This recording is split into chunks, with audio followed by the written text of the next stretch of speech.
galera, estamos aqui ao vivo para mais um episódio do podcast DevPro, o podcast semanal que ocorre todas as terças-feiras às 8h05 da manhã, se você quiser ouvir ao vivo. Se você está ouvindo a gravação, não tem problema nenhum, você pode ouvir e está sempre aqui disponível nos nossos canais e nas principais plataformas de podcast. Assunto desse podcast será o que é QA e QE também, ou QA e QE, que seria de Quality Assurance, ou seja, a turma de qualidade. A gente vai diferenciar aí esses termos e falar um pouquinho sobre esta área do desenvolvimento que é importantíssima. Mas antes da gente chegar lá, como sempre, temos os nossos avisos iniciais, o nosso grande marqueteiro Moacir Moda, Moa. Fala, Vamos pessoal, lá com os avisos. Bom dia para quem está nos acompanhando ao vivo aí nessa terça-feira. Boa tarde, boa noite, boa madrugada para quem está nos acompanhando pela gravação. E vamos aos avisos, vamos pagar os leitinhos das crianças, né?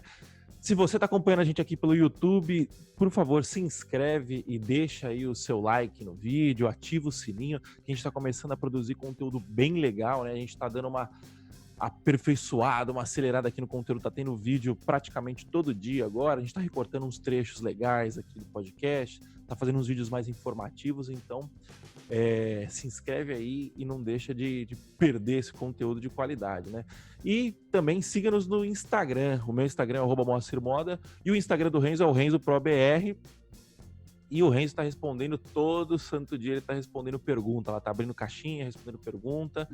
E aproveita que enquanto tem pouco seguidor, a sua pergunta está mais fácil de ser respondida. Quando começar a ter muito seguidor, vai ficar mais difícil. Então, aproveita enquanto está barato.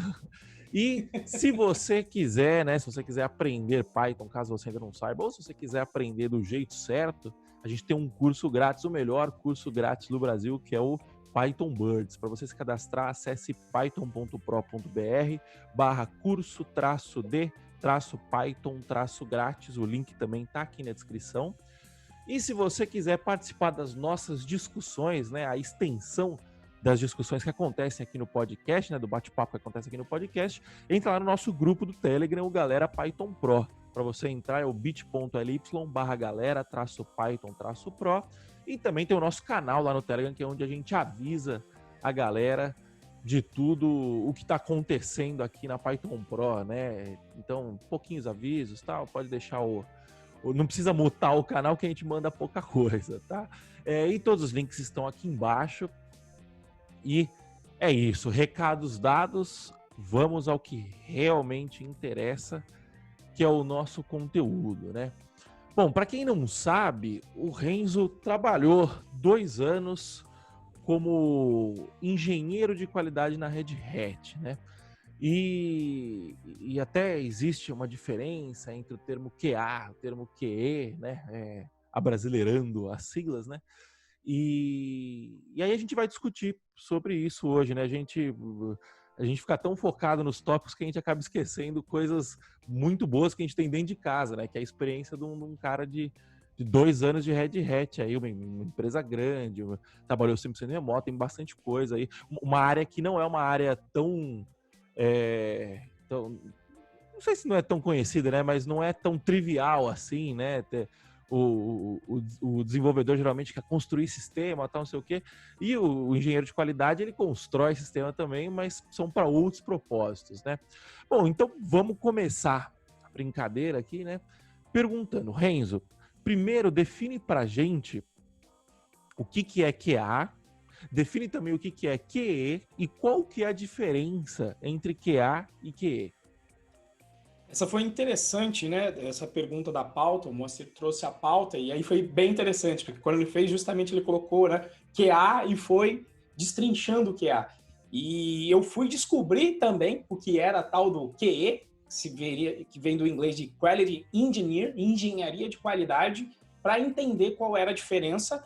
Vou tentar diferenciar do ponto de vista conceitual e também do ponto de vista prático e contar o que aconteceu depois que eu trabalhei na Red Hat, tá? Não só depois, mas durante. QA vem de Quality Assurance, ou seja, você vai ter uma garantia de qualidade. No processo de QA, conceitualmente, o QA é simplesmente um processo, né? Um processo de garantia de qualidade. E você, não necessariamente, isso está conectado à TI. né? O processo de garantia de qualidade, você tem aí vários processos, às vezes você tem norma ISO para garantia de qualidade num processo para você ter um selo, tá? Você tem um selo ISO 9001, que é o quê? Você está seguindo processos que vão te garantir um nível de qualidade determinado. Então, o QA, ele é um processo, conceitualmente, tá? O engenheiro de qualidade é a pessoa que vai trabalhar com a qualidade do lado de TI, mas qual é a diferenciação na área de TI? O QA, ele praticamente virou sinônimo de um testador de software. Só que é um testador que a gente chama um testador manual. É uma pessoa que a responsabilidade dela é quando você vai homologar uma funcionalidade, ali logo depois que o dev fez a funcionalidade, testou ali unitariamente, tem de repente o teste funcional. Depois que você está prontinho, você vai fazer o que se chama de um processo de homologação. O que é a homologação? Esse QA vai entrar no sistema, muitas vezes manualmente, na maioria das vezes, quando se fala QA até se lembra disso, a pessoa vai entrar manualmente e vai emular o que um usuário dentro do sistema e ver se realmente aquela funcionalidade que foi entregue, se ela continua funcionando, tá? No sentido de homologação. O que vai fazer um engenheiro de qualidade? O engenheiro de qualidade, ele já vai programar, efetivamente, tá? O que a galera lembra muitas vezes de engenharia de qualidade é a parte de teste automático de software. Ou seja, ele vai construir um programa que vai efetivamente testar a minha aplicação. E dentro da Red Hat, o time de QA era um time separado, tá? Então, ele trabalhava ali, tem um time de dev que faz ali os testes no nível unitário e de integração, e o time de qualidade é responsável por dar manutenção em um outro projeto cujo objetivo é simplesmente testar o produto final. Eu trabalhei em um time que era um produto chamado Satellite, em inglês, tá? E ele tem um downstream, a versão open source dele se chama Deforma, para quem tiver curiosidade, está lá no GitHub. E o objetivo do nosso projeto, que o nome dele era também open source, chamava Robotelo, tá? O objetivo do Robotelo era testar o Satellite e o Deforma. Como? De maneira automática. Então, você normalmente tinha os testes para testar se a linha de comando funcionava, se as APIs da aplicação funcionavam e também se o site funcionava com os chamados testes funcionais, utilizando indiretamente o Selenium por baixo, que também emula o usuário, mas emula de forma automática. Então, essa é a parte conectada, digamos, aos testes de software, mas o engenheiro de qualidade vem desde o início. Ele trabalha desde da fase de levantamento de requisitos. Então, quando chega o requisito do que tem que ser feito, o engenheiro de qualidade vai dar uma olhada. Então, vai dar uma olhada em coisas como a API está consistente? Ou seja, a gente sempre usa, sei lá, em toda API a gente tem um traço H para mostrar o help, por exemplo, no CLI. Agora a pessoa decidiu que aqui não tem um traço H, tem um traço help. Então, isso dificulta a vida do usuário, porque você não tem consistência. O engenheiro vai pensar em termos de ataque, né? O pessoal fala que o dev, ele vai construir a aplicação. E o QA, ele vai tentar destruir. Então, ele vai pegar um input e vai colocar 1000 caracteres. Será que quebra? Se eu colocar um caractere especial, quebra. Se eu colocar espaço, quebra. Então, você vai fazer ali, você vai colocar um conjunto exploratório de dados para entender como a funcionalidade funciona. Então, o QA acaba sendo o representante do cliente dentro da empresa para garantir a qualidade. E aí, o termo qualidade também, só para a gente definir, eu gosto de um muito bom, que é o seguinte: qualidade é o quê? Qualidade é a aderência, né, do seu produto às especificações e isso, o quanto ele está aderente com a expectativa do cliente. Então, qualidade basicamente é isso, você ter o seu produto o máximo possível, é uma medida de quanto ele adere às expectativas do cliente e atende o cliente. E só para contar aqui uma história interessante sobre essa diferença de QA e QE, isso ficou muito claro para mim quando eu entrei na Red Hat, onde tinha lá o Og Maciel, que inclusive já fez um webinário na primeira turma, hoje em dia inclusive é vice-presidente do time de qualidade inteiro da Red Hat, tá? E ele diferenciou dessa forma, né? Foi com ele que eu aprendi essa parte de QA e QE, só que isso não é muito difundido no mundo de TI. E aí, por isso que quando eu olhei o post do Moa, eu falei, já tô acostumado, né? O Moa colocou lá QA. E aí, toda vez que eu ia fazer um processo seletivo estando na Red Hat, no meu currículo tava lá, né? QE, Quality Engineer. Só que a maioria da galera, mesmo em TI, não sabe a diferença. Então, quase toda vez que eu ia fazer um processo seletivo, a galera me falava assim, nossa, porque tava lá, dev, e pulava para um QE. Só que a galera, em vez de ler QE, que era QE, lia QA. E lembrava o quê? De teste manual. E aí, o que a galera falava? Nossa, mas por que você virou um QA? Do gênero... não tem Você nenhum decaiu, problema. né? Isso, você decaiu. E nenhum problema com CQA, mas obviamente que entre você fazer uma homologação manual de um usuário apenas do sistema que opera o computador, que mexe mouse e clica, a você escrever teste em si para essa aplicação, você tem um conhecimento muito maior. E aí eu tinha que parar e fazer toda essa explicação aqui e até explicar, falando, olha, como que o I, muitas vezes eu tenho desafios que são piores que os de dev.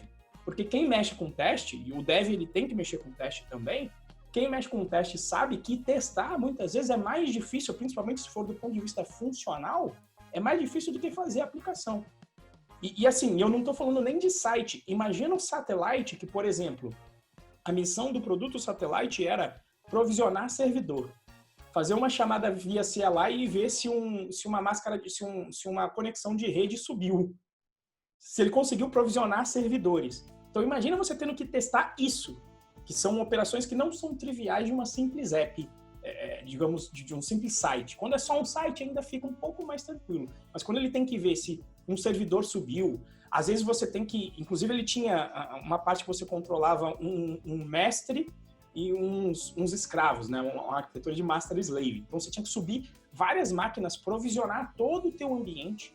Tá? Só de provisionamento já demorava ali umas meia hora para fazer o setup do negócio de forma automática. Ou seja, você tem que ter uma parte de DevOps, você tem que fazer o setup da tua aplicação, funcionar local, funcionar de uma forma que seja testável. Tá? Você tem que subir tudo isso e depois ainda ter um framework que consiga trabalhar com tudo isso. Né? Veja que eu mandei um comando aqui no master, ele vai fazer uma porção de comandos aqui contra o slave e a gente tem que ver se o slave chega no estado que a gente queria. Isso é muito mais complicado do que simplesmente desenvolver. E foi isso que eu fui buscar no Red Hat. Eu fui buscar o quê? Eu já sabia fazer o dev, eu queria me aprofundar na parte de teste, porque digamos ali que é uma etapa muito importante e eu queria me aprofundar sobre isso. E toda vez que eu ia fazer processo seletivo, eu tinha que justificar tudo isso, porque a pessoa achava que, putz, o que aconteceu aqui na carreira? Aconteceu um acidente por ele ter virado um QA, né? E eu falava, não, QA é uma coisa, QI é outra, e a justificativa é que eu fui lá aprender mais sobre o desenvolvimento do software. Então, essa introdução que eu julgava ser necessária aí. E eu só fui aprender isso quando eu estava na Red Hat, tá? Quando eu fui contratado, eu era um dev que fui contratado como QA. Certo. Então, com essa pequena introdução aí, você já acabou explicando o que é QA, o que é QE. Deu aquela queimadinha. O Renzo acabou de dar aquela queimada na nossa pauta. Que eu fiz uma pergunta, ele respondeu a pauta inteira já. Não, brincadeira. Bom, beleza, você explicou a diferença, né, entre o QA e o QE, você deu essa explicação um pouco mais técnica, né, mas beleza, tem essa diferença e tal, mas um ponto o mercado não enxerga essa diferença, né, e aí a gente também não pode entrar naquele lance tipo assim, eu vou educar o mercado. Sim, que, tipo assim, a gente não tem essa até pode ter a pretensão, mas a nossa intenção é trabalhar, não é criar o ambiente pra gente trabalhar, tal, né? Pelo menos não nesse primeiro momento. Como que você se posiciona numa situação dessa? Porque você falou, porra, beleza, aí o cara vem, olha, aí decai, qual que era o seu posicionamento? Tipo assim, olha, beleza, eu explicava toda hora, tá, mas você acha que não queima um pouco esse lance de tipo, puta, o cara vai bater o olho no currículo antes dele te conhecer, antes de você conseguir? A sorte é que, obviamente, eu tinha o backtracking grande antes, né, de projetos em que eu trabalhei. Então, se eu ficasse só na fase do currículo, eu acho que... eles achavam estranho, né? E a minha intenção na hora nem era querer educar. Na hora era justamente... E assim, a primeira vez foi aquela surpresa, né? Que eu falei, putz, como assim? Por que ele tá me perguntando isso? Então, aquela parte do processo que a gente fala quando você está testando o mercado, é para você, inclusive, ficar atento. Então, a primeira vez que eu fiz um processo seletivo e a pessoa perguntou, não, por que você fez QA? Sabe, com aquela cara, eu falei... Aí eu fiquei meditando depois, né? Passou o processo, dei lá já tinha visto a palestra do... Colheu o feedback. É isso, viu o feedback. Na verdade, é um feedback na hora, né? Você tá avaliando também a empresa. Aí eu perguntei, por que ele ficou nessa de QA? Aí eu falei, esse negócio de QA e QE nem eu sabia antes de entrar na Red Hat. Então, assim, e eu, quando prestei para Red Hat, para mim era assim, eu fui ser um dev cujo foco é na parte de testes. É isso que é o QE, inclusive para mim também. Vai muito mais além porque vai até para a fase de requisitos. Mas o que eu queria explicar para a galera, e eu sempre explicava, basicamente, no fim das contas, era o quê? Que o QE é um dev que sabe testar muito. Tá? E deixando até claro, colocando esse ponto. É mais difícil do que fazer um dev. Então eu fui para lá para incrementar a minha carreira de dev. Esse era o meu ponto, não era nem educar o mercado. Era, obviamente, justificar que eu não caí. Que foi, assim que tava você dentro se vendia. Isso, estava dentro do planejamento de ser um dev melhor.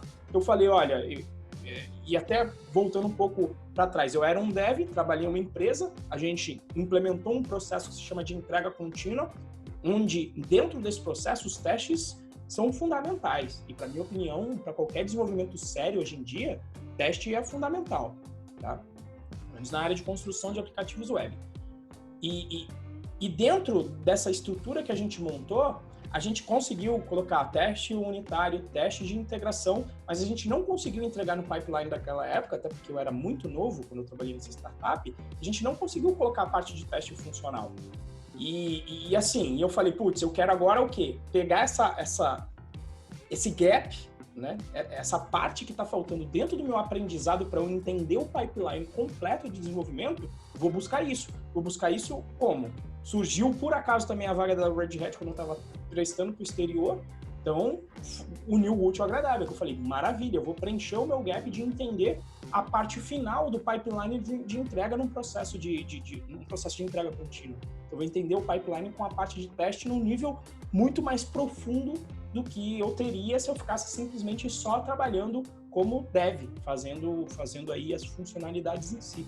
Então, esse era mais o discurso, não era para querer mudar o mercado, porque, como acho que a gente já falou no episódio anterior, é muito mais fácil a gente se adequar ao mundo e ao ambiente do que a gente querer mudar o ambiente como um todo. Óbvio que a gente vai fazendo o trabalho de formiguinha, eu acredito que com as pessoas que eu conversei tenha ficado um pouco mais claro isso, né? Mas o meu objetivo maior era justamente bypassar, porque da primeira vez eu falei, putz, calma aí, ter isso aqui no currículo agora vai me prejudicar, né? Então, eu me lembro que eu até mudei meu currículo para deixar mais claro, sabe? Coloquei lá, olha, é um dev especializado em testes, então você começa a adequar o seu currículo ao mercado.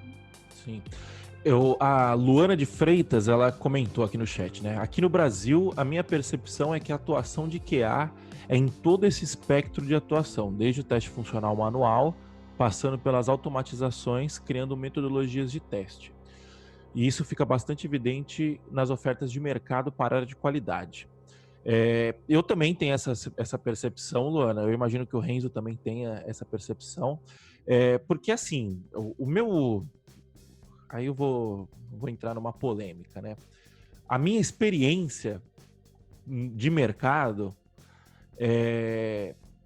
isso está mudando, tá? Mas a minha experiência de mercado diz que a grande maioria das pessoas, das empresas que desenvolvem software, desenvolve de uma maneira porca. Assim, não teve nenhum lugar que eu trabalhei, por exemplo, que a empresa tinha uma metodologia de teste, por exemplo. Não tinha nenhum lugar, por exemplo, que a gente trabalhou que tinha uma equipe de teste, que tinha alguém desenvolvendo software pensando no teste de fato. E eu já trabalhei, por exemplo, no Cubo. Quem é aqui daqui de São Paulo conhece o Cubo, é um cowork que tem ali na Vila Olímpia, que tinha, sei lá, 200 empresas de tecnologia, 100 empresas de tecnologia, mais de 100 era certeza. E, cara, ninguém tava nem aí. Você entendeu? Quando a gente trabalhava, teve uma outra empresa que eu trabalhei que o roteiro de teste era no Word, era um documento de Word que o pessoal enviava de um lugar para o outro e tal. Então, assim, a minha percepção é que qualidade é um negócio assim completamente renegado no Brasil. E não é porque o desenvolvedor é de má qualidade, não é esse o problema. A questão é que é caro você desenvolver software, você entendeu? As pessoas não enxergam o quão caro é você. A hora de um profissional é muito cara. Você entende? De um profissional de desenvolvimento de software é muito cara comparada à hora de outros profissionais, né? Então, o cara vira e fala assim, porra, eu vou entregar uma funcionalidade cagada, mas que vai botar dinheiro no meu caixa, ou eu vou entregar uma funcionalidade perfeita, que eu não sei se funciona direito e tal. Tem o lance também de que desenvolvimento do Brasil tem muito esse lance de startup também, né? Ou o cara trabalha numa fábrica de software que desenvolve produto de prateleira, né? Ou ele trabalha numa startup, ou ele trabalha numa empresa grande de desenvolvimento de software. No produto de prateleira, se for pequeno, também não vai ter atenção ao teste. O cara só vai ter atenção ao teste se ele estiver trabalhando numa empresa grande. E se essa empresa grande tiver também, se for o core da empresa, porque se não for o core da empresa, também não vai ter atenção. Então, Luana, aproveitando a sua pergunta, né? Primeiro, Renzo, você concorda comigo? Você acha que isso faz sentido? Você tem alguma coisa para complementar? O que você acha? Você acha que a qualidade no Brasil é renegada? E por quê? Se sim ou se não, por quê? A minha visão também, eu acho que vem mudando, tá? Essa questão. Na época que eu comecei em 2010, ainda estava se discutindo se teste seria usado ou não dentro do projeto. Começa por aí, teste automático unitário. E nessa pegada da economia que você falou, quando você pega um QA que é só essa pessoa manual, cara, era o serviço que você ia pagar um salário mínimo, né, naquela época. Eu me lembro que eu trabalhei numa empresa que a galera de QA era só a galera ali, estagiário da universidade que ficava do lado, que era para fazer esse teste de QA. E justamente ali com os manuais mal porcamente ali escritos, e a função do QA era validar, inclusive, documentação, estava batendo com o produto fazia. Ele fazia um manual, até porque era mais barato, né? Você vai pagar, imagina, um salário mínimo. Raramente você vai ter um dev aqui trabalhando por salário mínimo, principalmente se ele for ali, passou ali de júnior, né? Então não vai estar ganhando. Estagiário isso, né? Isso, estagiário e olha lá, né? Então, assim, essa também é a minha visão, tá? Que a galera não investia tanto nisso. Mas, quando você vai vendo que a coisa vai funcionando, até mesmo lá fora, o processo de desenvolvimento e qualidade é importante, aí isso vai mudando. Apesar que existem filosofias, né, e isso até mesmo dentro da Red Hat, onde você tem QE, onde todos são responsáveis pela qualidade. E muitas empresas fazem o quê? Utilizam a própria equipe de desenvolvimento também para fazer a gestão dos testes em termos de qualidade. Porque também tem uma coisa, e isso eu vi na Red Hat, que o time era separado. Quem consegue, de forma mais fácil, escrever os testes, acaba sendo quem desenvolveu. Porque, imagina, quando tem um teste que eu não consigo fazer, como o QE, qual é o processo? Eu vou ter que informar o dev, por exemplo, uma coisa bem simples que tinha na Red Hat. Lá era utilizado o framework, alguns frameworks front-end no produto. O produto era um monstro enorme. Tá? Então, por exemplo, utilizava Angular. Você utiliza Angular, qual que é a consequência? Não tem ID nos elementos HTML. Não tem ID no elemento HTML para você testar, é horrível. Você tem que fazer uns caminhos cabulosos até conseguir chegar no elemento que você queria. Então, aí a gente falou, olha, tá com esse problema de teste. Então, o que a gente tem que fazer? Colocar no processo, avisar dentro do processo de desenvolvimento, começar a abrir issues dentro do projeto para os devs incluírem IDs para a gente poder testar a contento. Ou seja, se é o próprio dev que faz o QE, ele mesmo pode fazer, estou precisando desse teste aqui agora, né? Ele abre a issue e, já coloca ali o ID, já coloca no próximo release, e ele vai fazer o controle de qualidade como um todo.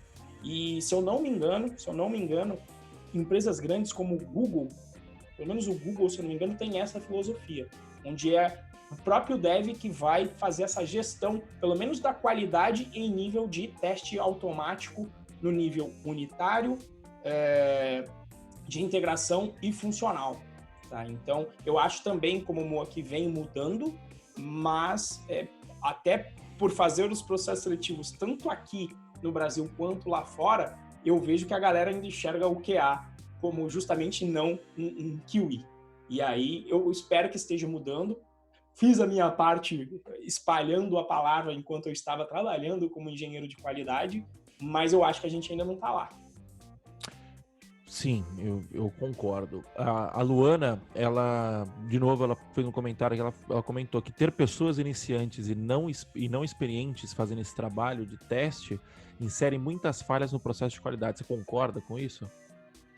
Concordo porque, e até pelo, você pega ali o estagiário que não pode estar lá 100% do tempo, já vai começar por isso, por causa de legislação ele vai estar 6 horas, com certeza vai ter furo, e assim, imagina o serviço manual se o sistema é grande, ter as pessoas realmente fazendo quase um trabalho de robô, porque como é que você testa uma aplicação? Qual que é o princípio do teste? Que você garanta que as funcionalidades que funcionavam antes continuem funcionando. Quem já fez um software em tamanho médio, para mais de 1000 linhas, umas 5 funcionalidades, sabe que quando você vai implementar a quinta, se for sem teste, fatalmente você acaba quebrando uma das 3 do teste funcional, primeiras. né? Na verdade, todos os testes, né? Todos eles, mas justamente todo teste tem a função de garantir ou dar uma confiança maior de que você não quebrou também as funcionalidades anteriores. Isso se chama, inclusive, teste de regressão, que é para saber se o seu sistema regrediu quando você tentou fazer uma melhoria. Então, se você pega essa filosofia e você pensa que o sistema é grande e que as pessoas vão ter que fazer tarefas repetitivas, ou seja, toda vez o QA tem que entrar na tela de login, né, para testar se o login está funcionando. E isso em todas as funcionalidades. Se você não tem um processo de checagem que realmente todos os QAs fizeram todos os passos dentro do teu sistema, acaba ficando, se ficar por conta da própria pessoa ir lá e fazer, cara, é tarefa repetitiva. Tarefa repetitiva, o ser humano é péssimo em fazer. Exatamente. Então, com certeza, eu acho que isso não vai ter uma qualidade tão grande quanto se você tivesse um processo de automação. Apesar que, por outro lado, ao menos também não vai ter uma qualidade tão ruim como se essa pessoa também não existisse. Se você não tem nada, né? E aí você tem um ser humano pelo menos dando uma validada, pelo menos nas novas funcionalidades, para dar uma homologada, acabava que a gente pegava vários bugs também nessa fase. Só que era um processo moroso e que custava um tempo relevante. Então é isso que eu penso aí. Tem o lance de você saber para onde você tá indo também, né? E tipo, qual que é o objetivo de você testar, né? Por exemplo, o projeto lá na Red Hat, o projeto que vocês trabalhavam, ele fazia o quê? Cara, o projeto controlava tudo da Red Hat.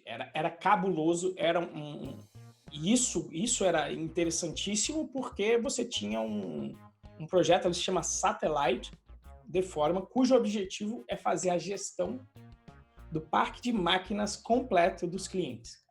E aí, meu amigo, quando você fala em gestão de parque de máquinas, ele tinha tudo ali dentro. Então, vamos lá, vou tentar lembrar do que ele fazia e dos pedaços. Porque, na verdade, o Satellite era, então, um projeto com um guarda-chuva que abrigava vários outros projetos. Por quê? Porque se o objetivo é você fazer a gestão de um lugar só, de todo o teu parque de máquinas, você vai ter que ter muita coisa ali dentro. Então, vamos começar por que tinha. Tinha um pedaço que era o Catelo, que basicamente é para fazer a gestão de subscriptions da própria Red Hat. O que é um subscription? Você basicamente compra uma licença para usar do Red Hat Linux. Isso tem que ser feito uma contagem. E isso é um processo em que você tem que instalar uma libzinha dentro do teu servidor Linux, do Red Hat, e rodar uns comandos. Então, ele fazia toda essa gestão para você. Não só fazia a gestão disso, como ele tinha que provisionar máquinas. Você conseguia, com um clique dentro dele, dizer qual era o tipo de máquina que você queria, instalava lá alguma coisinha e ele se plugava dentro do Satellite. E aí o Satellite começava a saber que aquele servidor estava lá com subscription ativo, quais são os pacotes que podem ser instalados. É um nível de qualidade em que normalmente você não vai ver. Nem sei se você já pensou nisso aí, Moa. Tipo, você homologou quais são os pacotes do sistema operacional que rodam dentro do seu servidor? Ah, nunca, né? Eu sempre achei esse assunto muito chato, pra falar a verdade. Tipo, Eu imagino que isso daí tem a ver com norma ISO, né? Com certificação e tal. Tipo assim, você vai instalar Você trabalha no Bradesco. Você não pode instalar Você não pode. Isso. O Dá um Jimmy apt get install aqui, né, nessa lib Exato. que eu não sei de onde veio. O Jimmy trabalhava Ele trabalhava num banco, nem qual banco que era, que ele falou que ele não podia. Acho que era no SAF, que ele falou que ele não podia instalar. Ele queria fazer análise com Panda, essas coisas, ele não podia instalar porque não podia fazer PIP na máquina e tal. E assim, obviamente, tem a motivação, né? Sim, não. Mas nesse caso do Jimmy, até a parte burocrática. O que eu tô falando em termos de pacote é realmente dentro do servidor, saca? Tipo, você, sei lá, você quer rodar você quer instalar um request, vamos trazer para o mundo do Python, você quer instalar o request. Então, quem garante que aquele request não está com uma vulnerabilidade? Ou que alguém validou que aquele request está funcionando e está fazendo o que ele deveria. Não tem nenhuma falha de segurança. Então, o Satellite faz inclusive isso, do tipo, olha, as máquinas, quando elas precisarem atualizar o pacote request, elas vão buscar dentro do Satellite. Porque o Satellite vai dizer quais são as dependências que podem ser instaladas e que devem estar atualizadas em todos os servidores. Sim, não é uma homologação. Cria-se. A burocracia não quer o fim, né? A burocracia é o meio para você garantir que estejamos homogêneos, alguma coisa assim, né? É aquele negócio, né? Quanto mais liberdade, menos segurança você tem, né? Ou pelo menos menos garantia de segurança, né? Então, mas é o que você estava falando, né? O negócio é muito grande e começa a chegar em níveis assim que você nem tem noção. Então, sei lá, tentando fazer um paralelo, você imagina como que é a gestão do S3 da Amazon, por exemplo. De tipo assim, para quem não sabe, o S3 da Amazon, ele é responsável por servir, sei lá, quase todos os estáticos toda a imagem que você vê em algum site, muito provavelmente está sendo servido pelo S3 da Amazon. Então, assim, isso é um parque de milhares de máquinas, sei lá, dezenas de milhares de máquinas, tal, não sei o quê. E a gestão disso é um negócio muito grande. E aí, só que a questão é a seguinte, a gestão disso é um negócio muito grande, ao passo que o faturamento desse negócio é um faturamento absurdo. E aí você consegue encaixar, você primeiro consegue justificar o custo de você ter essa qualidade, né? Voltando ao que eu estava falando antes, o que deve ser medido, né? Até o fato, até vou fazer um contraponto do que eu estava falando mal da galera, que a galera aqui no Brasil não testa direito e tal, mas justamente porque não tem dinheiro, né? Você vai pegar você vai pro Vale do Silício nos Estados Unidos, cara, você levantou a mão e falou, eu tenho uma ideia, pinga $100 mil no seu colo, você entendeu? Se você for bem conectado. 100 mil se você tiver mal, né? Exato. Tipo, você não conseguiu pedir direito. Exatamente. Se você for uma pessoa bem conectada, que tem o mínimo de moral, você consegue investimento em ideia. Aqui no Brasil, malandro, você precisa ter um faturamento robusto para você conseguir investimento, empréstimo, que seja, né? E aí o cara vira e fala, porra, vou focar vou focar em ganhar dinheiro, ao invés de... Primeiro eu preciso focar em crescer para depois focar em garantir esse crescimento. Alguma coisa nesse sentido, né? O Eric, eu acho que é o Eric, o GP Professional, ele mudou o avatar dele aqui, ele falou, o meu time de QA não conseguia fazer regressão. Primeiro porque era um time novo e sem conhecimentos mais profundos em QA. Segundo, por falta de ferramentas para automatizar este tipo de processo. Você acha que tem falta de ferramenta para automatizar tipo de processo em teste de regressão? Não, porque assim, a regressão ela funciona em todo nível de teste, né? Então, por exemplo, e é o que o Moacir falou. Né? O conceito de regressão. O que é o conceito de regressão? Você faz uma atualização, muitas vezes, por exemplo, a regressão mais bobinha que tem, mas que é importantíssima. Lá dentro do site Python Pro, volta e meia vem uma biblioteca, certo? Que você vai fazer a atualização de uma versão para outra. Quando você faz a atualização só de uma biblioteca sem mexer no seu código, corre o risco de quebrar. E já aconteceu algumas vezes. Já aconteceu do PyTest quebrar código nosso. Já aconteceu do... Qual foi um outro que pegou? Teve um outro que mudou, que era o Collect Fast. Então, assim, isso aqui no nível de unitário eu já pego. Então, toda vez o importante é o quê? É você construir um pipeline de entrega contínua. Esse é o objetivo final. Qual que é o objetivo final? Você conseguir apertar um botão, o pacote rodar por completo automático e chegar até na fase do deploy. E num nível mais sofisticado, no nível Google, Facebook, inclusive o deploy é feito o chamado release canário. Ou seja, você faz uma entrega em que você vai colocar aquela mudança em 10% das máquinas, em 5% das máquinas, jogar e o sistema vai se monitorar e ver, tá acontecendo erro? Não tá. Então, joga para 20%, joga para 30%.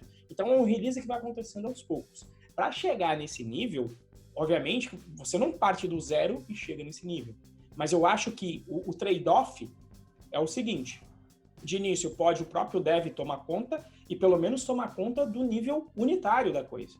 O nível unitário já te dá uma garantia relativamente grande. Conforme o sistema vai crescendo e ele vai ficando maduro, as telas não mudam muito, você pode começar a colocar um nível funcional, né?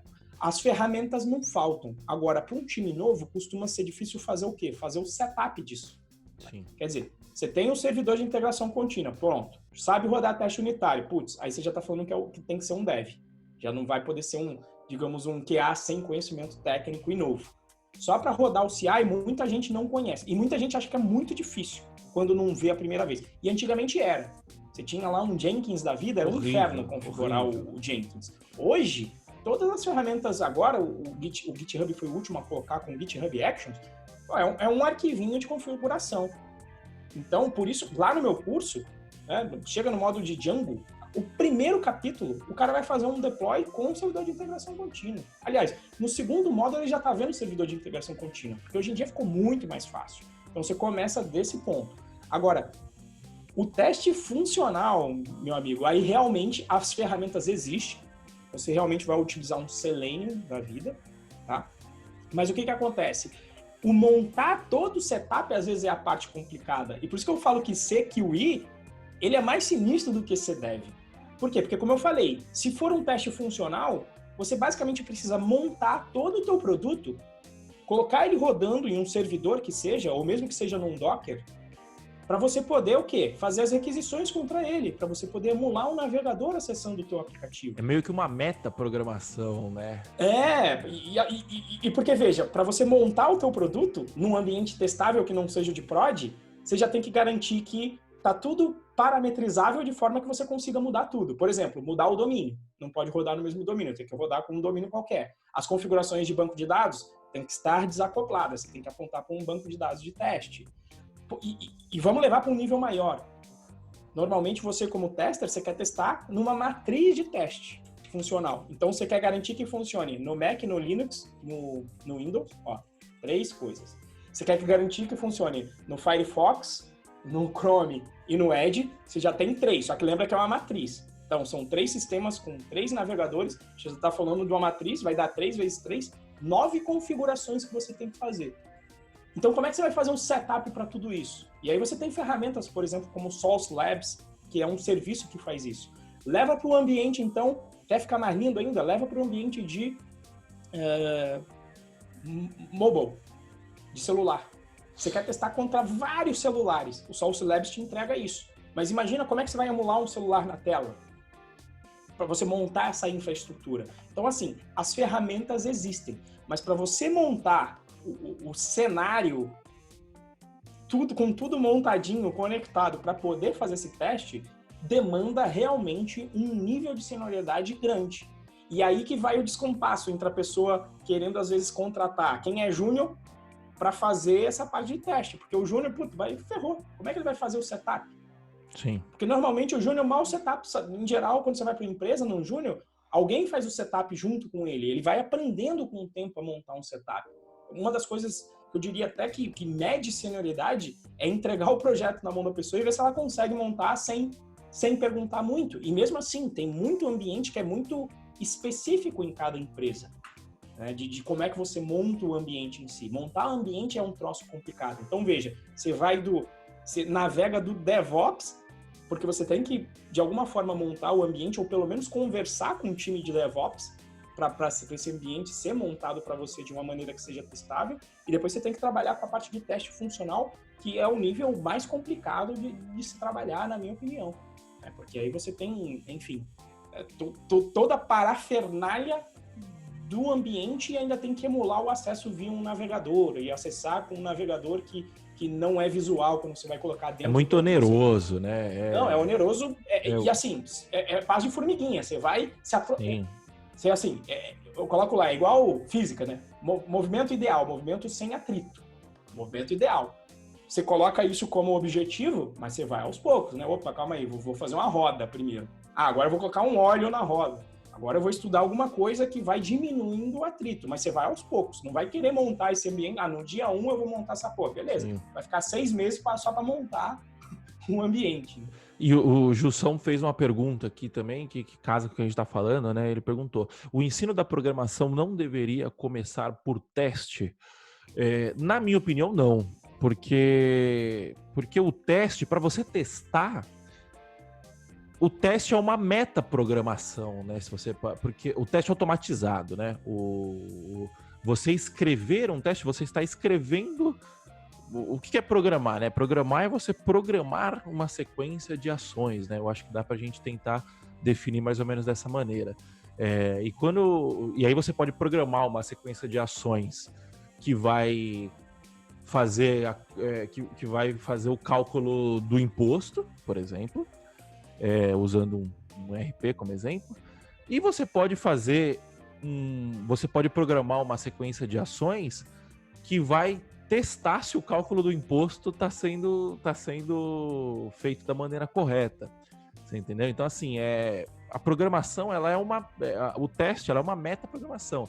Então, eu acho assim, o desenvolvedor ele tem que aprender o mais rápido possível a testar, isso eu acho que é imprescindível, mas antes de aprender a testar, ele precisa aprender a programar, de fato, né? A executar essa programação. O que você acha? Faz sentido, Renzo? Bom, como a gente costuma falar, amor, mais importante do que a gente fala é o que a gente faz, né? Então, eu acho que assim é como nós aprendemos, eu e o Moa. E não só isso, como dentro do curso, se você for ver, eu acho importante ter os testes, mas o que eu sempre fiz no início, eu basicamente construo o projeto comigo construindo os testes inicialmente, porque construir o teste, como eu falei aqui, não é uma coisa trivial, é metaprogramação. Então, quando você vai lá, por exemplo, no primeiro módulo dentro do curso, o que eu fiz? Eu já deixei os testes preparados para você só trabalhar na programação, porque de início... É difícil que alguém vá pegar a importância do teste. Às vezes até gente que tem experiência média entra no curso, o teste ainda não entra na cabeça. Não, e o teste ele é importante, mas mais importante do que o teste é o que ele testa, é a programação, né? Então você tem um nível de hierarquia. Então não tem como você aprender a testar sem aprender a programar, entendeu? Eu acho que tanto é o que o Renzo falou, o Python Birds não tem teste, você não põe, o teste vem no PyTools, que é o segundo modo, né? O ensinamento, né? Teste até tem, mas fui eu que fiz. Então, o aluno... A pessoa não entende o que está acontecendo ali direito, né? Isso, eu falo assim, roda aqui esse botão e tem que ficar verde. Roda aqui a suíte de teste e tem que passar tudo. Mas ele ainda não... Por quê? Porque se eu fosse parar para escrever teste, principalmente sem instalar nada, que você tem que explicar o framework de unit test, só ali já tem um mundo de teoria, você vai ter que aprender OO, se for aprender o unit test. E cá entre nós também, o seu exemplo é ruim, porque o framework de unit test é uma merda, né?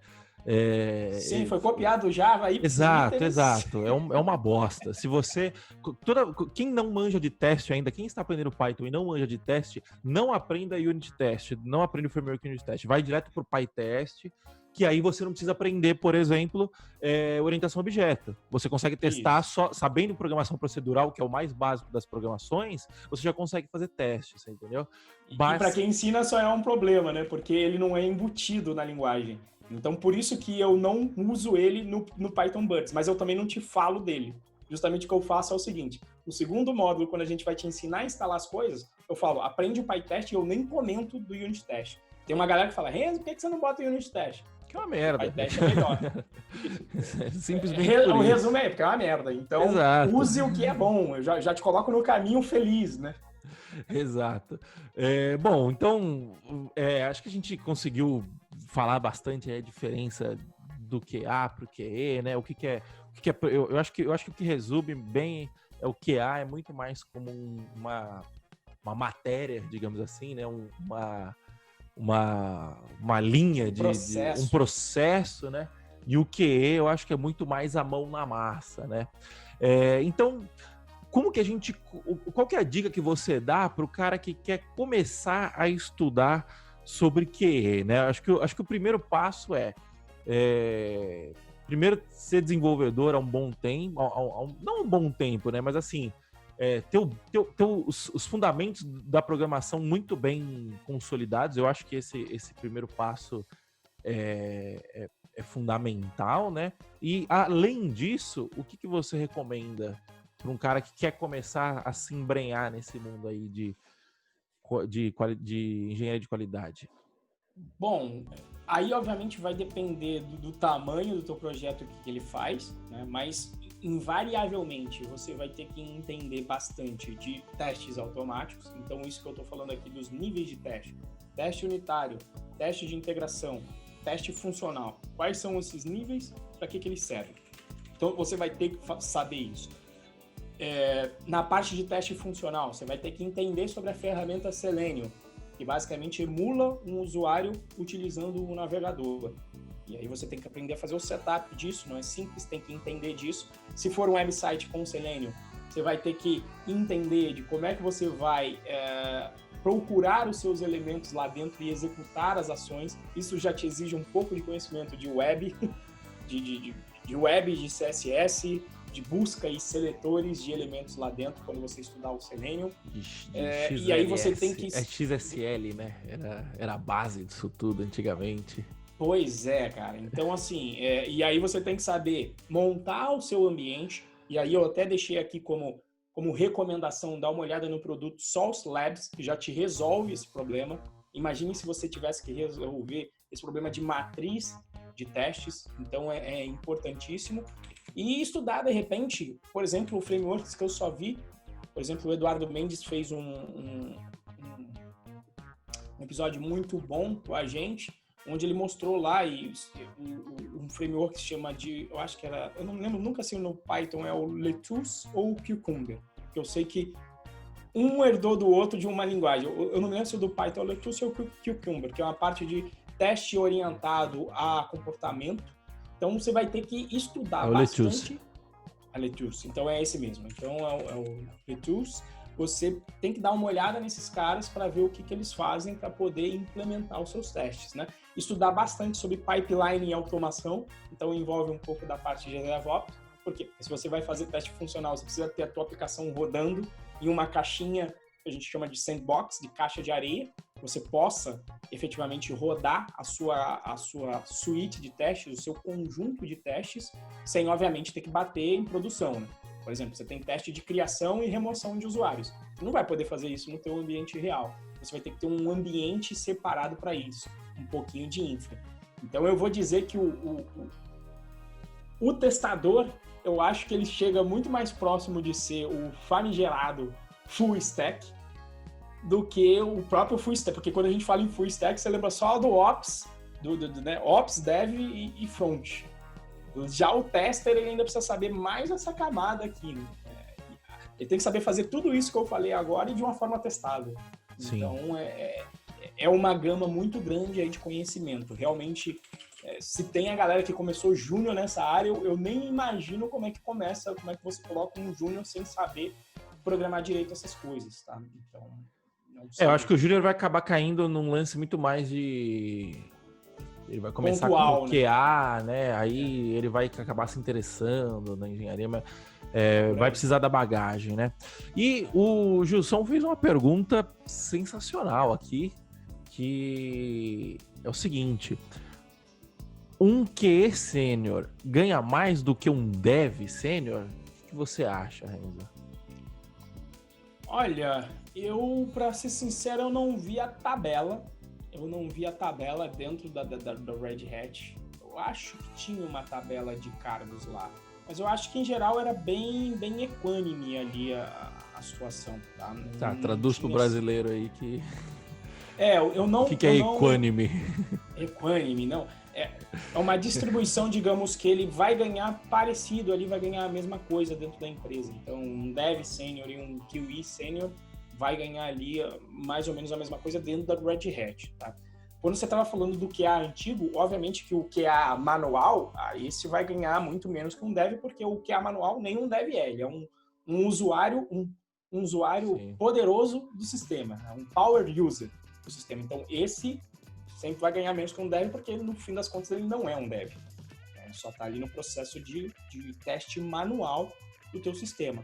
Agora, em termos de que a minha única experiência foi nesse caso, eu não vi grandes diferenças salariais, não. Tá? E ganha-se, de passagem, ganha-se muito bem na Red Hat. Eu gosto bastante, eles pagam bem e tem um ambiente excelente assim, para trabalhar. Em termos de empresa que eu trabalhei, foi a melhor empresa, tirando o Python Pro, foi a melhor empresa que eu trabalhei na minha vida, mas o Python Pro não conta, né? Porque aqui eu uso todos os chapéus e tenho a liberdade pelo negócio ser meu. Mas em termos de empresa, de ambiente, de conhecimento, de aprendizado, de qualidade de vida, cara, não teve uma empresa melhor. Então, quem quiser se candidatar, inclusive, depois a gente pode colocar até o site aqui, né, de carreiras. Eu acho que essa pergunta, ela tem uma pegadinha aí no meio, né? Porque é o seguinte, eu acho que esse lance de você escolher carreira pensando no que paga mais, cara, eu não vou usar a metáfora que eu costumo usar aqui, porque nós estamos em público, mas a questão é o seguinte, ganha mais dinheiro quem resolve mais problema, quem gera mais valor. Você entendeu? Então, tipo assim, às vezes o Renzo trabalhando, e você vê como é perigoso a gente olhar só por esse lado, né? O cara vira e fala assim, COBOL dá dinheiro? Porra, dá dinheiro pra cacete. Os caras que trabalham, os caras que dão manutenção nos mainframe de banco até hoje, estão nadando, certo? Só a questão é a seguinte... Quantos clientes o banco tem? Quantos clientes o cara que trabalha com COBOL tem hoje em dia? Entendeu? Pouquíssimos, raríssimos. E diminuindo, né? E diminuindo. As fintechs já não estão trabalhando com mainframe. Exato.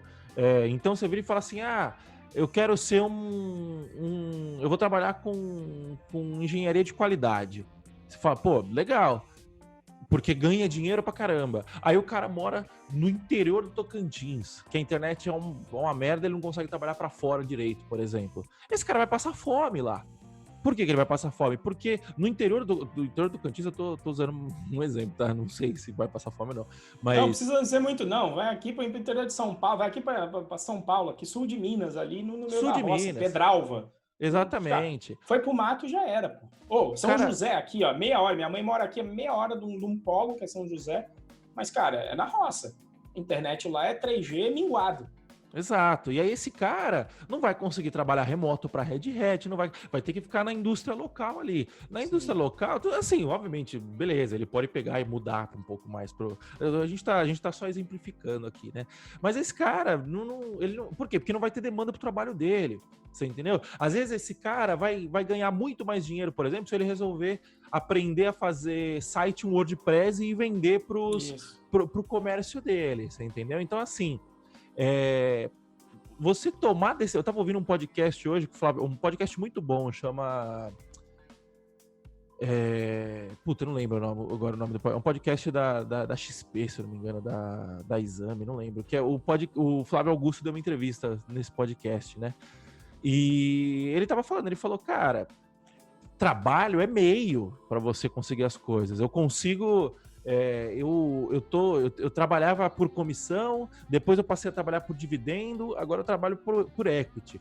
Tudo isso é meio para eu realizar minhas vontades. Então, tem coisa que eu faço no meu trabalho que eu não gosto de fazer, eu não gosto de discutir imposto, não gosto de discutir nada, só que tem coisa que eu gosto. E aí, quando você coloca os seus propósitos acima do que precisa ser feito, o negócio fica mais fácil.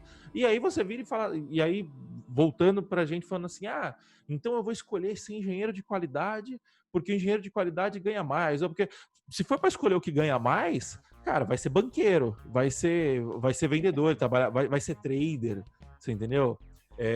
Por quê? Porque você ganha muito mais. Um engenheiro de qualidade, o cara não vai ganhar rios de dinheiro, o cara não vai ficar milionário. Ele vai ganhar bem a ponto de conseguir fazer seu pé de meia, conseguir sua independência financeira depois de um bom tempo juntando uma grana, tal, não sei o quê, mas não vai ganhar dinheiro pra caramba. Assim, um sênior ali na Red Hat agora, eu imagino que deva estar tirando aí, com os bônus, com tudo, deve estar tirando o sênior entre uns 14 a 18 mil reais, o que é um no bolso salário. Isso. Oi? No bolso isso? No bruto. No bruto? Então, no bolso, 15 pau, no bolso do cara por mês. Entre 15 e 10 no bolso. Entre 10 e 15. O que pro nosso Brasil atual, é um mega salário. Entendam o que eu tô falando. Não estou falando. É um ótimo salário. Mas é o que o Moa tá trazendo é isso. É o primeiro, né? É o gerar valor. Então, por exemplo, se você vai oferecer o teu serviço de engenheiro de qualidade dentro da startup inicial, você vai passar fome. Por que lá? Porque lá eles não vão ter o dinheiro para te pagar. Agora, se você, de repente, vai numa grande empresa que não tem a área de qualidade bem definida, e aí você traz esse conhecimento, e aí eu estou falando o caso real, né? Aí você traz esse conhecimento de trazer um pouco dessa cultura de qualidade para a empresa que não tem e que já está no nível médio e consegue pagar, você vai fazer dinheiro. Então, veja que, como sempre, o fazer dinheiro não está conectado ao saber ou não o QI. Né? É o enxergar Qual é o problema que uma ferramenta e resolver. E eu acho que perfeito a colocação aí do Moa, apesar de todo mundo falar e às vezes parecer que é firula, eu também acho que a sua carreira ela tem que ser, você tem que se conectar, realmente tem que estar dentro do seu propósito. Por quê? Porque se você enxergar só com grana, vai ter um problema. Vai ter um problema que você não vai aguentar fazer o que precisa ser feito. Né? E tem um outro problema ainda. Se você leva para o meio faculdade, vamos trazer um exemplo clássico. Se eu não me engano, foi na década de 90 que começou a bombar o curso de engenharia de produção. Mas, cara, tá pagando bem engenharia de produção. Aí a pessoa vendo isso fala, nossa, eu vou fazer engenharia de produção, porque eu vou ganhar bem demais. É 2010, quando eu tava no ensino médio, todo mundo já falava. O pessoal ainda falava disso. Aí, engenharia de produção. Aí você imagina ali em 2010, a pessoa que viu e falou, nossa, engenheiro de produção, ó, vai ganhar uma bolada, vou fazer aqui a faculdade. Ou seja, ele tá tomando uma decisão em como o mercado tá agora, em 5 anos. Ele não sabe, ninguém sabe como é que vai estar o mercado daqui a 5 anos na frente. Então ele toma essa decisão, investe uma grana pesada e vamos supor que ele não goste do curso, que ele só escolheu por causa da grana. Eu não sei se ele já vai aguentar fazer a faculdade, se for só por causa da grana, porque faculdade não vai ser um processo fácil, exige disciplina, tá? Exige dispersão para quem é prático, então fudeu, porque tem uma porrada de matéria que vai ser com muito conceito e pouca mão na massa. Então ele passa 5 anos, quando chega lá no mercado, engenheiro de produção agora tava com problemas. Aliás, engenharias, muitas delas passando por problema agora. Gilson, que é engenheiro civil, sabe, engenheiro civil aí tem muito engenheiro civil que também tá complicado dentro do mercado. Então você faz essa escolha pensando só na grana, só que o mercado muda. Né? O mercado não tem como prever, é um troço que vem uma mudança, pronto, bumba, sacode o mercado e de repente não está mais se contratando. Então você faz essa escolha com 5 anos de antecedência, se for no caso de uma faculdade, eu acho que você vai acabar não aguentando. Por isso que eu concordo com a turma que dá a dica de escolha o que você gosta de fazer. Por quê? Porque se você gosta, você vai encontrar caminhos. Na hora que vier a dificuldade, você vai lembrar, não, isso aqui é o que eu gosto. Você gosta, então. Né? O que você tem afinidade, né? Você se conheça um pouco antes, né? Esse negócio de a pessoa com 17 anos ter que escolher a carreira que vai fazer pro resto da... Pelo amor de Deus, cara. O que uma pessoa de 17 anos sabe da vida? Não sabe nada. A gente não sabe nada ainda. Exato, exatamente. Mas, enfim, o podcast com a entrevista do Flávio Augusto chama Do Zero ao Topo. É muito bom. Ele pega casos de empresários, de sucesso e tal, faz uma entrevista com os caras. Os caras contam os erros, os acertos e tal. São podcasts, são episódios bem legais. Bom, então acho que é isso. Chegamos aqui. Tem alguma recomendação de livro, alguma coisa? Bom, recomendação para quem está começando. Se puder olhar os testes desde o início, eu acho uma boa.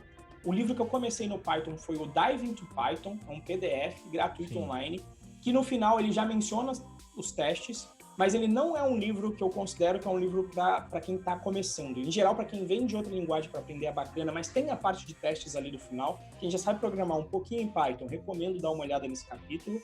E tem um livro que eu acho interessantíssimo, que vai te ajudar a ter uma visão de pipeline, me ajudou bastante, que é o livro Continuous Delivery, entrega contínua. É o Jez Humble, e eu esqueci o nome do outro autor, mas o Continuous Delivery é um livro excelente, que ele vai te falar de pipeline em geral, e a qualidade vai estar embutida ali no meio desse livro. Então, vai te dar um conhecimento geral sobre pipeline, que eu acho que vai te ajudar também no processo de qualidade, vai falar sobre o release canário, vai pelo menos te dar uma visão do que existe em alto nível, sem aprofundar em como, mas ele vai te mostrar ali qual que é um processo desenhado com pipeline, com vários pontos de garantia de qualidade, com estratégias em alto nível de como ter o processo de entrega com qualidade dentro da sua empresa. Show. E tem também o Eduardo Mendes está fazendo um curso de Selenium, né? Isso, verdade. Eu confesso que eu não parei para ver o curso, mas eu conheço o Edu há um bom tempo, a gente conhece o Edu há um bom tempo e sabe Sim. que tudo que ele faz tem muita qualidade.